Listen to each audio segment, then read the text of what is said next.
নমস্কাৰ, মোৰ নাম মহম্মদ হাছিনুৰ ৰহমান। মই জগদৈ হাইস্কুলৰ 10মান শ্ৰেণীত পঢ়ি থকা এজন ছাত্ৰ। আমাৰ দলটোৰ নাম হৈছে টিম জগদৈ।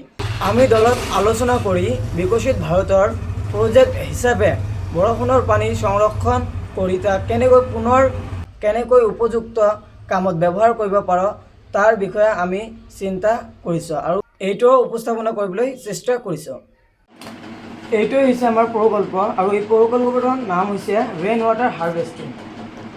যেতিয়া বাৰিষা কালত বৰষুণৰ পানী আমাৰ বিদ্যালয়ৰ চালত পৰিব, তেতিয়া এই পাইপৰ যোগেদি বৰষুণৰ পানী আহি আমাৰ এই টেংকত জমা হ'ব।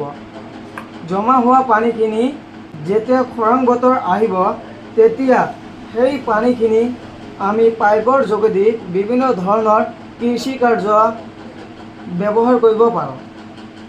সাধাৰণতে আমি খৰালি কালত পাইপৰ যোগেদি সংৰক্ষণ কৰা পানীসমূহ আমাৰ কিটচেন গাৰ্ডেন দেখুওৱা হৈছে, এই কিটচেন গাৰ্ডেনতো ব্যৱহাৰ কৰিব পাৰোঁ।